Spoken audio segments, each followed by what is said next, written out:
working a third shift, and I'm bored. My client is asleep, and I ain't doing nothing but sitting here scrolling on Facebook, scrolling on TikTok. And I'm like, let me make a video and see where it go. Well, my name, I ain't gonna give you my name yet. And maybe down the road I'll tell you. But I'm 37 and I'm from Mississippi, but I'm way up in Pennsylvania. Yep, Hurricane Katrina got me here.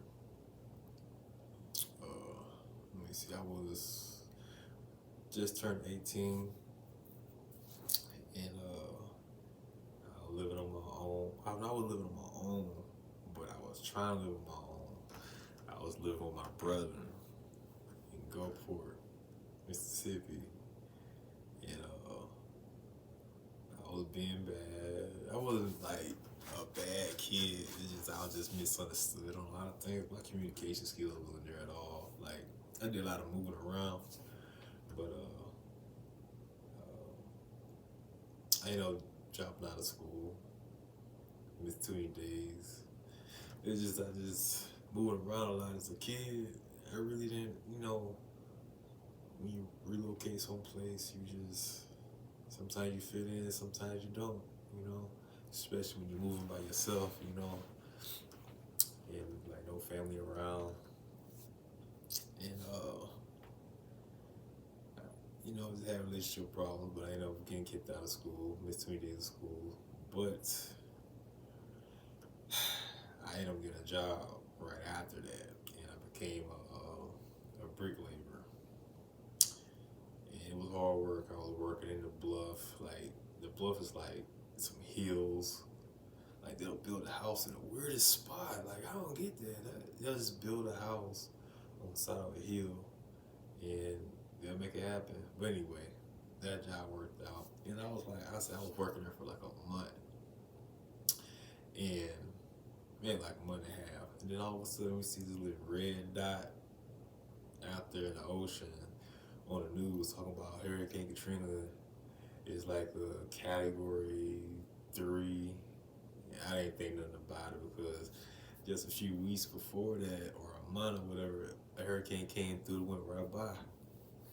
So I didn't think too much of it. I continued to work, and I remember looking at the TV, was like, man, look at this small dot. This dot ain't gonna do nothing. But I was wrong.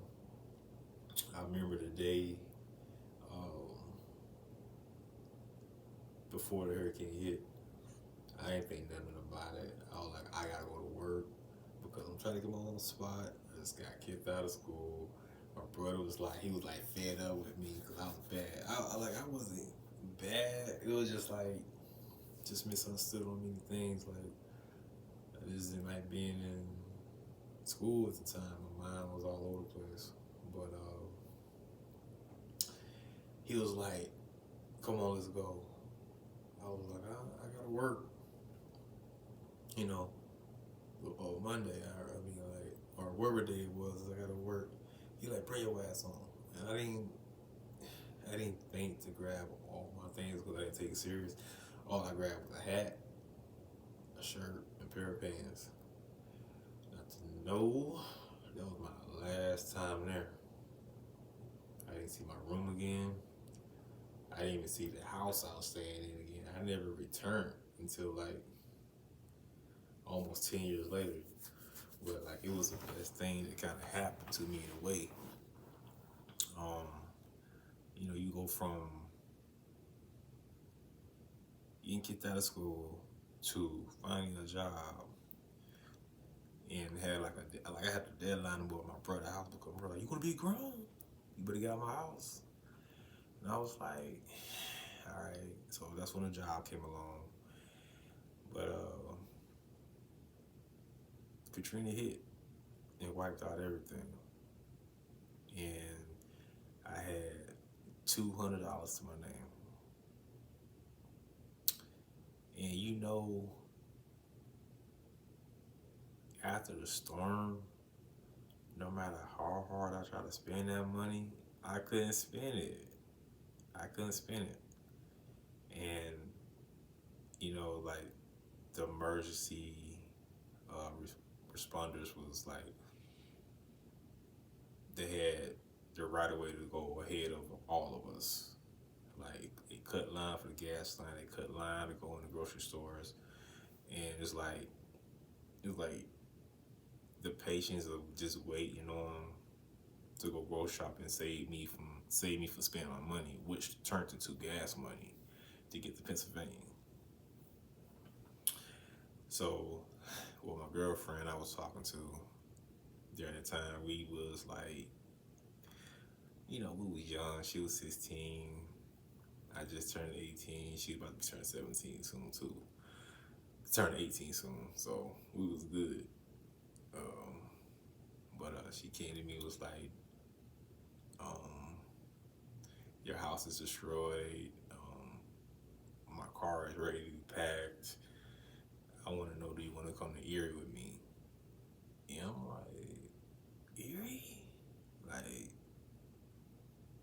Pennsylvania? I don't know. But anyway, I agreed to it. Love bird type stuff. And I just jumped on the road and came here. But like my mind was so set on getting what I wanted, and having a family. I was just excited about it. So I was like, this was a new beginning for me. I'm a young adult, 18, and I'm on my own.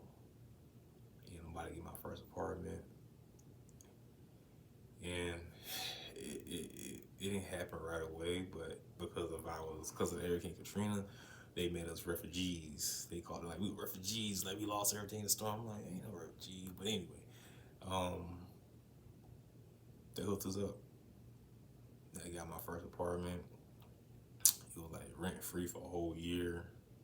My utilities was paid up for the whole year. So I was just like living there, and I say it took a good 2 years of me settling down in Pennsylvania before I landed my job I have now. This is my second job, but my current, first job, I'm a crane operator at a scrapyard. I started 2006. 2006. And I started as a laborer. I picking through metals and copper and all different types. So they'll shred these cars. It was this machine.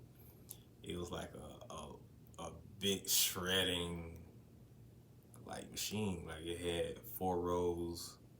It was 4 rows, and each row had 6 hammers on it, and each hammer weighs 220 pounds. It was balanced out, so when it spins, it was all equal out all the way around. But when it started up, the hammer stood up, like a fan blade or whatever, and it was run a car through it. It was just shredded, and whatever came out after that, we just had to separate the metal from pick the fluff out. The fluff is material off of the cushion of a seat. We'll throw out the copper and anything else that would stop the flow of being all clean. So we just had to throw out everything that wasn't metal, iron. But anyway, I did that for 3 years, picking on the line. Then I got off that and I started running equipment like the Ford truck, Bobcat. Took me some time to learn it, but the job was outside, and it would be I don't care what it was. It was snow, rain, fog, heat, dust, windstorm. They ran that machine through any type of weather. I don't care what it was. It was outside in it, so it was really survival of the fittest. You really had to be prepared for what was coming next. there'd be times where people would leave, like they would bring a car into the scrapyard, and they would have like a gas tank still on the car. This was before they started doing all the inspections. Like, oh, before all the regulations kicked in, we was like a straight bunch of roughnecks. That was like very dangerous job, but they ran the car through the shredder, and if it had a gas tank on it, it would ignite the gas and it would cause an explosion, like some C4 going off, like mushroom clouds, fire everywhere, and it was a fun job. Wasn't always fun, but it was a fun job, if you know what I mean. You know, we was outside, um, putting out fires, dealing with unexpected explosions, and like I did that for a 10-year stretch, maybe like 9 years, and I moved on to doing like different parts of the job. Like it was different areas. Like it was a burning area, it was the ferrous area, the non-ferrous area, and like, but all through the yard it had like all these different crane operators. I used to sit back and I used to watch their move them hands and stuff, and I'd be like, I can do that. And that's what I'm saying. Like a lot of people is visual. They can look at things and just learn. So don't ever set yourself back by thinking that you can't do something. Sometimes people just a visual learner. Like some people look at books and just learn, and some people just look. It's like, I can do that. And that's what I did. You know, I didn't get my crane certifications or anything. I just watched from a distance how they move their hands. And just one day I just, asked one of the supervisors or sweet talked them like, man, I heard you was the best crane operator in town. And and he's like, you know what? You want to run and one? I was like, yeah, I'll give it a try. And I sat in it, and it was a 3-boom crane.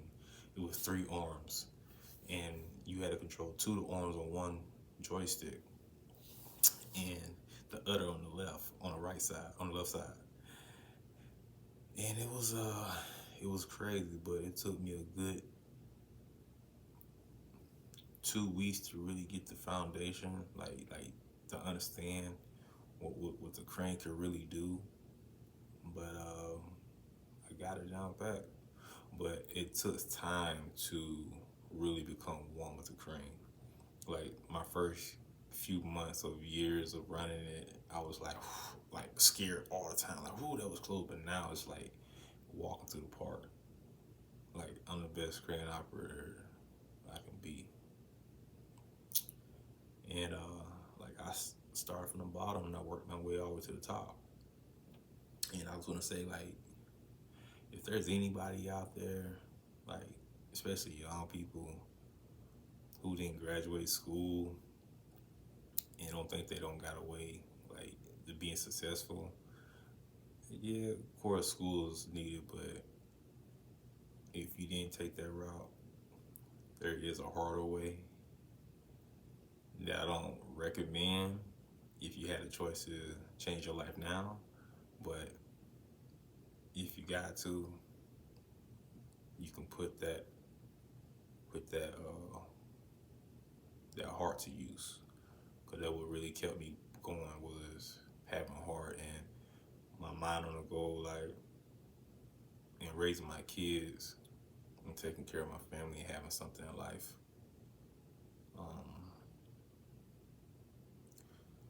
It's like